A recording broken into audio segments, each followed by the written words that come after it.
ബംഗ്ലാദേശിലെ ഹിന്ദു വംശഹത്യയിൽ ഇരട്ടത്താപ്പുമായി ഡിവൈഎഫ്ഐ. ബംഗ്ലാദേശിലെ ന്യൂനപക്ഷ വേട്ടയ്ക്കെതിരെ ഇന്ന് ജില്ലാ കേന്ദ്രങ്ങളിൽ ഡിവൈഎഫ്ഐ പ്രതിഷേധിക്കുന്നു. ബംഗ്ലാദേശിൽ ഹിന്ദുക്കൾക്കും മറ്റ് ന്യൂനപക്ഷങ്ങൾക്കും നേരെ നടക്കുന്ന അക്രമങ്ങൾ അപലപനീയമെന്നും ഡിവൈഎഫ്ഐ. പൗരത്വ നിയമ ഭേദഗതിയെ ചെറുത്തു തോൽപ്പിക്കുമെന്ന് പ്രഖ്യാപിച്ച സംഘടനയാണ് ഇപ്പോൾ പ്രതിഷേധവുമായി എത്തുന്നത്.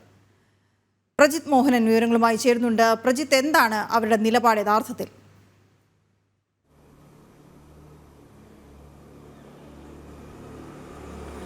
വീണ, അത് ഡിവൈഎഫ്ഐ തന്നെ പറയേണ്ടി വരും. കാരണം നമുക്ക് ഈ ഡിവൈഎഫ്ഐ ഇത്തരം ഒരു പ്രതിഷേധത്തിലേക്ക് പോകുന്നു. ഡിവൈഎഫ്ഐ യുവജന പ്രതിഷേധം എന്ന രീതിയിലുള്ള ഫേസ്ബുക്ക് പോസ്റ്റിനടിയിലുള്ള ചില കമൻറ്റുകളൊക്കെ ഉണ്ട്. എന്തായാലും ബംഗ്ലാദേശിൽ ന്യൂനപക്ഷ വേട്ട എന്നൊക്കെ ഡിവൈഎഫ്ഐ പറയാൻ തുടങ്ങി. അത് പരിഹരിക്കാൻ കൊണ്ടുവന്ന പൗരത്വ ഭേദഗതി നിയമത്തെ എതിർത്തവരാണ് ഇക്കൂട്ടർ എന്നതാണ് ഇതിലെ തമാശ എന്ന രീതിയിലുള്ള കമൻറ്റുകളൊക്കെയാണ് ഇപ്പോൾ ഡിവൈഎഫ്ഐയുടെ ഈ പേജിലൊക്കെ വരുന്നത്. അതായത് നേരത്തെ ഈ രീതിയിൽ കേന്ദ്ര സർക്കാർ 2019 ബംഗ്ലാദേശിലെ ഒപ്പം തന്നെ പാകിസ്ഥാനിലെ അഫ്ഗാനിസ്ഥാനിലെയൊക്കെ മതപരമായ വിവേചനം നേരിടുന്ന അത്തരത്തിൽ അടിച്ചമർത്തപ്പെട്ട ജനതയ്ക്ക് അവർ ഭാരതത്തിലേക്ക് വരുമ്പോൾ അവർക്ക് പൗരത്വം നൽകുന്നതുമായി ബന്ധപ്പെട്ടുള്ള നിയമങ്ങളിൽ കുറച്ച് ഇളവുകൾ കൊണ്ടുവന്നു. അത് അവർക്കൊരു സംരക്ഷണം ഒരുക്കുന്നതിനുള്ള നടപടിക്രമമായി എന്ന രീതിയിലാണ് കേന്ദ്ര സർക്കാർ അവതരിപ്പിച്ചത്. പക്ഷേ അന്ന് ഡിവൈഎഫ്ഐയും CPM ഒക്കെ ചെയ്തത് ഇത് വലിയ രീതിയിലുള്ള ഒരു വിദ്വേഷ പ്രചാരണത്തിന് തന്നെ ഉപയോഗിച്ചു എന്നുള്ളതാണ്. കാരണം രാജ്യത്തെ മുസ്ലിങ്ങൾക്ക് പൗരത്വം നഷ്ടപ്പെടാൻ പോകുന്നു എന്നൊക്കെ പറഞ്ഞ രീതിയിലുള്ള പ്രചാരണങ്ങൾ പോലും പല ഘട്ടത്തിൽ ഉണ്ടായി എന്നുള്ളത് നമ്മൾ മറന്നു പോകരുത്.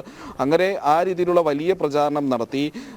പക്ഷേ അത് അവരുടെ പ്രചാരണം വിജയിച്ചില്ല. കേന്ദ്ര സർക്കാർ CAA നടപ്പിലാക്കുക തന്നെ ചെയ്തു. എന്തായാലും അന്ന് CAAക്കെതിരെ ഡിവൈഎഫ്ഐക്ക് ഉയർത്തിയിട്ടുള്ള ഒരുപാട് മുദ്രാവാക്യങ്ങളും ഒക്കെ ഉണ്ട്. അന്ന് ഡിവൈഎഫ്ഐയുടെ പ്രധാനപ്പെട്ട നേതാക്കളൊക്കെ ഒട്ടനവധി ഈ പറയുന്നത് പോലെ മാർച്ചുകളിലും ഒക്കെ പങ്കെടുത്തതാണ്. മറ്റേ ചിലവീരെങ്കിലും കൊണ്ട് കുളിക്കുകയൊക്കെ ചെയ്തു എന്നൊക്കെ പരിഹാസത്തോടെ ഇപ്പോൾ ആളുകൾ കമൻറ്റ് ചെയ്ത് തുടങ്ങിയിട്ടുണ്ട്. പക്ഷേ അത്തരത്തിലുള്ള ഒരുപാട് സമരങ്ങളുമൊക്കെ അവർ ചെയ്തതാണ്.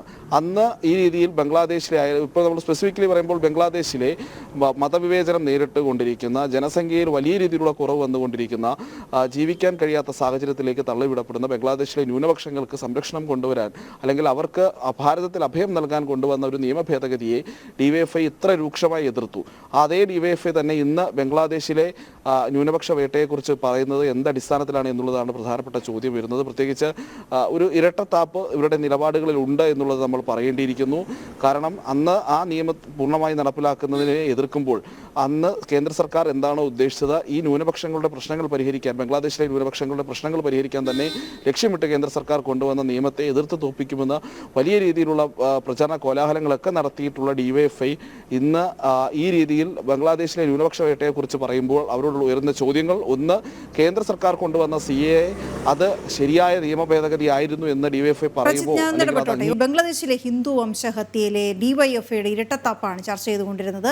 പ്രഫുൽ കൃഷ്ണ പ്രതികരിക്കുകയായിരുന്നു. അതേസമയം ഈ തത്സമയ സംപ്രേഷണത്തിലേക്ക് പോകേണ്ടി വന്നതുകൊണ്ടാണ്. പ്രജിത്തിലേക്ക് വീണ്ടും തിരിച്ചു പോകാം. പ്രജിത്ത്, ഇനി ജില്ലാ കേന്ദ്രങ്ങളിൽ ഡിവൈഎഫ്ഐ പ്രതിഷേധം സംഘടിപ്പിക്കുമ്പോൾ, പ്രതിഷേധം നടക്കുന്ന സമയത്ത് ശ്രദ്ധിക്കേണ്ടതുണ്ട് അവരെന്ത് നിലപാടാണ് മുന്നോട്ട് വയ്ക്കുന്നത്. ഒരുപക്ഷെ ഒരു സംഘടനയെ സംബന്ധിച്ചിടത്തോളം അവരിപ്പോൾ പറയുന്നത് എന്താണ് എന്ന് ശ്രദ്ധിച്ച ശേഷം മാത്രം അതിലൊരു നിലപാടെടുക്കേണ്ടി വരുന്ന അണികളുടെ അവസ്ഥ കൂടിയാണ് നമ്മൾ കാണാൻ പോകുന്നത്.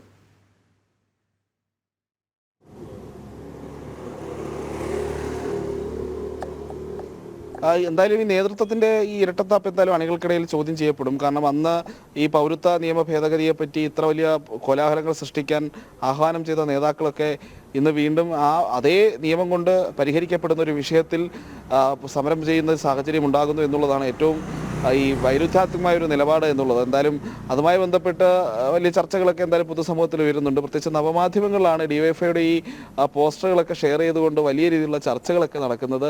വലിയ വിമർശനങ്ങളുണ്ട്, ചോദ്യങ്ങളുണ്ട്. ഇത് വേറെന്തെങ്കിലും ഉദ്ദേശം വെച്ചിട്ടുള്ള പരിപാടിയാണോ എന്നൊക്കെയുള്ള രീതിയിലുള്ള പരിഹാസങ്ങളും ഒക്കെ വരുന്നുണ്ട്. എന്തായാലും ഈ ഇരട്ടത്താപ്പാണ് പ്രധാനമായും ചർച്ച ചെയ്യുന്നത്.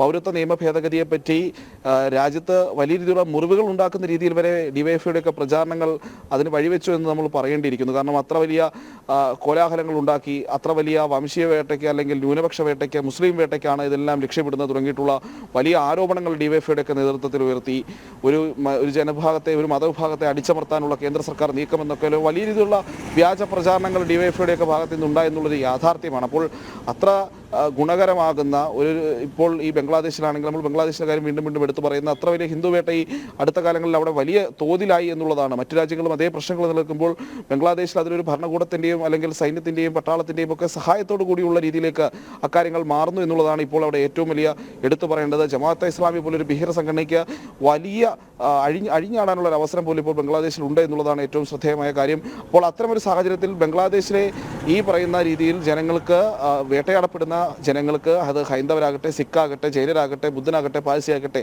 അങ്ങനെ എല്ലാ വിഭാഗങ്ങളിലുമുള്ള ഈ പറയുന്ന ന്യൂനപക്ഷ വിഭാഗങ്ങളിൽ പെടുന്ന ആളുകൾക്ക് ഈ രീതിയിലൊരു സഹായം, ഒരു സംരക്ഷണ കവചം ഒരുക്കാൻ കേന്ദ്രം നമ്മുടെ രാജ്യം അതിന് തയ്യാറായപ്പോൾ അതിനെതിരെ വ്യാജ പ്രചരണം കൊണ്ടുവന്ന് അത് രാജ്യത്തിനകത്തെ ജനങ്ങളെ ഒരു തരത്തിലും ബാധിക്കാത്തൊരു പ്രജിത്തായി